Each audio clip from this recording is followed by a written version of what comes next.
essaie de faire n'aboutit pas. Mais continue de travailler. Ne crains pas. Je veux qu'on s'attende, ne craignez pas. Mais nous pouvons craindre.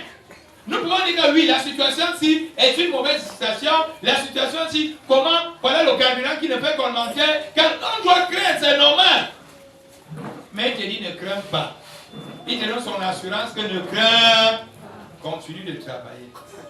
Est-ce que je vais m'arrêter un temps soit peu et méditer cette parole ou déjà me faire comprendre que son esprit au milieu de moi, il me dit qu'il sera avec moi dans le travail que je veux faire. Et il ajoute encore tout à l'heure, ne crains pas. Comment je ne vais pas craindre puisque je suis en train de vieillir et que tous mes cadets sont en train de travailler? Je ne vais pas craindre comment. Et pourtant, je suis en train de constater que tous les membres de ma famille sont en train de se marier. Comment je ne vais pas craindre? Mais il te dit, ne crains. Il faut vraiment une dose de courage. Ce n'est que l'Esprit de Dieu. Parce que toutes ces situations que je suis en train d'évoquer là, voilà les choses qui nous amènent à sombrer.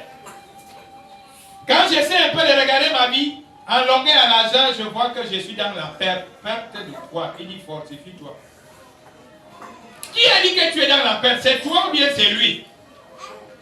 Tout à l'heure, je suis en disant que ne crains pas. Craindre par rapport à quoi? Mais puisque notre regard est plongé sur la vie des autres, notre regard est plongé sur la réalisation des autres, notre regard est plongé sur l'élévation des autres, on part, on s'enferme en brousse, on entre dans une poubelle, on entre, je ne sais pas, on arrive même en route comme je voyais quelqu'un dire l'autre jour là-bas que la voiture me tue une fois. On commence à demander aux voitures de nous tuer. La voiture te tue. Pourquoi? Est-ce que tu crois que nous autres on n'a pas les problèmes? Est-ce que tu crois que le fait d'aller se placer en route et demander à la voiture de monter sur toi va résoudre ton problème? Le problème il sera toujours. Et tu auras même la malchance que la voiture va monter sur toi au lieu de te tuer. Il te casse même un pied et une main. Les problèmes s'ajoutent dans les problèmes. Il dit aujourd'hui, fortifie-toi, prends courage. Prenons courage. Tu vas me chercher une corde. Foutez pas. Tu arrives là-bas, tu attaches. La corde ne te prend pas. Elle te blesse juste. Elle te crée encore d'autres problèmes que tu resteras encore avec ça sur la terre-ci. Ne crains pas. Ne crains pas par rapport à la situation que tu es en train de vivre ou tu es en train de traverser. Car ainsi parle l'Éternel des armées. Encore un peu de temps. C'est lui qui dit, j'ébranlerai les cieux et la terre, la mer et le sec. J'ébranlerai toutes les nations. Les trésors de toutes les nations viendront et je remplirai de gloire cette maison, dit l'Éternel des armées. Ça veut dire quoi? Le Seigneur a nous demandant de travailler, de ne pas craindre, que son esprit au milieu de nous. Il dit, je vais ébranler. Parce qu'il sait que sans lui, tu ne peux rien. Mais il ne t'a pas demandé d'aller croiser les bras en attendant la main. Il dit, travaille. Ça veut dire, continue donc à t'améliorer dans ce que tu sais faire. En attendant qu'il ébranle. C'est pour ça qu'il dit ici, fortifie-toi. Ne crois pas que c'est fini. Ne pense pas que parce que la société elle est comme elle est aujourd'hui, parce qu'on a vissé, on a bloqué, on a conditionné à gauche et à droite, tu devrais être... Non, travaille. Va dans ton travail, rentre, même s'il n'y a rien, continue. Fortifie-toi. Parce qu'il y aura un matin, il y aura un soir. Puisque c'est lui qui a dit, il m'a demandé de me fortifier et de continuer de travailler. C'est pour cela que moi, je ne me décourage pas depuis des années. Parce que s'il y a des choses qui devaient m'amener au découragement, c'est que je ne suis plus là. Effectivement, beaucoup de choses sont à passer qui pouvaient m'amener à ne plus travailler. Mais comme c'est le Seigneur qui de temps en temps dit, fortifie-toi, prends courage, moi je vais. Parce qu'à chaque fois, quand le Seigneur sent que vous voulez vous décourager, il vient toujours avec un message pour vous reconforter. Pas plus tard que je crois en début de semaine, oui, je crois en début de semaine, il disait, je t'ai dit, c'est moi qui va rendre ton nom grand. C'est-à-dire, à chaque moment, quand il sent que tu veux déjà perdre espoir, tu veux déjà te décourager, il vient toujours avec une parole qui te reconforte. À chaque fois qu'il sent que tu veux déjà te lasser, il vient avec une parole qui va te redonner le tonus. Ici il dit, car ainsi par l'Éternel des armées, encore un peu de temps. Le temps là, ce n'est pas mon temps, mais c'est le temps. Mais il a déjà dit, fortifie-toi, prends courage. Parce qu'il sait que ce serait des difficultés. Mais tu as besoin de courage, tu vas vivre des moments difficiles. Il t'invite à travailler, continue à faire ce que tu sais faire. Il sait que tu auras des coups bas, des coups hauts, des coups moyens, des coups derrière, des coups devant. Prends courage. Fortifie-toi. J'ébranlerai de toutes les nations. Les trésors de toutes les nations viendront. Et je remplirai de gloire ta demeure, ta vie, je ne sais pas. C'est lui qui va rappeler. Parce que quoi, tu as pris le temps pour pouvoir continuer à travailler. C'est le Seigneur qui fera, comme on l'a dit hier, dans le je vais de Dieu qui n'est pas le je veux. Parce que ce que Dieu dit, je vais faire.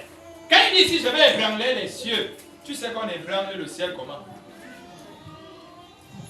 Tu sais que tu peux faire comment pour sortir de cette situation que tu traverses? Donne-moi un peu l'exemple. Puisque tu as déjà tout fait, tu as tout essayé, tu continues à essayer.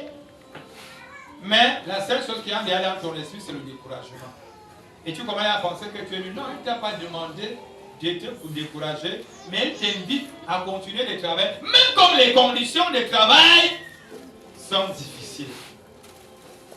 Même comme au lieu d'avoir le salaire qu'il faut, ou les indemnités qu'il faut, tu ne les as pas. Continue.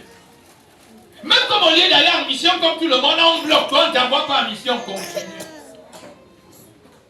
Continue de travailler. Ne va pas t'arrêter en disant que comme moi je ne pars pas en mission, les autres ne font qu'aller en mission, moi je ne pars pas. Continue de travailler.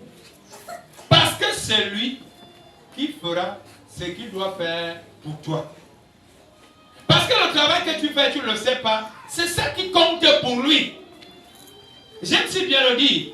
Les gens qui ne travaillent pas et qui peuvent avoir les raccourcis, courts certes, mais il y a toujours un matin où le travail là nous rattrape. Il y a un jour où, parce que c'est quelqu'un d'autre qui faisait à notre place, un jour va arriver où tu dois faire. Où toi-même maintenant tu vas faire. Parce que nous savons déjà, avec la pourriture et tout ce qui comporte notre société d'aujourd'hui, il y a des gens qui sont capables d'aller composer pour les autres. Et ils ont les gros diplômes et les gros matricules. Et on les donne les postes en fonction des matricules et des diplômes que quelqu'un d'autre a composé à leur place. Là où il est là, il maîtrise quoi? Rien. Oui, la personne qui a encore son parent est encore là. Il va jongler, jongler, jongler. Un jour, le parent meurt. Il est maintenant face à sa réalité. Parce que le diplôme qu'il a n'est pas son diplôme. C'est le diplôme de quelqu'un d'autre. Mais grâce à ce diplôme, il occupe un poste. Donc même les rapports, il ne peut pas faire. Et toi, ça te dérange. Que tu as l'impression que tu maîtrises le travail plus que X et Y. Et c'est lui qui mange tout l'argent. Tous les petits gombos, c'est lui. Comme c'était la fête de la jeunesse là, même pour habiller le drapeau, c'est lui. Même pour donner la nourriture, c'est lui. Il est dans tous les gombos, mais toi tu es là. Et pourtant tu dis que tu mérites. Le Seigneur te dit aujourd'hui, travaille. Fortifie-toi, ne te décourage pas. Ne te décourage pas si tu as l'impression que en une année, même une mission, tu n'as pas. Mais il y a quelqu'un qui, lui, je ne sais pas comment il fait pour avoir les missions. Et pas n'importe quelle mission. Des grandes missions. Qui sont toujours des missions à l'étranger, pas les missions au Cameroun. À peine il rentre, l'avion n'est même pas encore, Nadine n'a pas encore atterri à l'aéroport, qui doit encore rentrer dans l'autre avion pour repartir en mission. C'est-à-dire qu'il est avion sur avion pour les missions. Toi, tu te demandes que les gens font même comment pour les missions. Alors que c'est toi qui portes les cartons, tu descends avec, c'est toi qui ramasses, tu es déjà découragé. Le Seigneur te dit, fortifie-toi.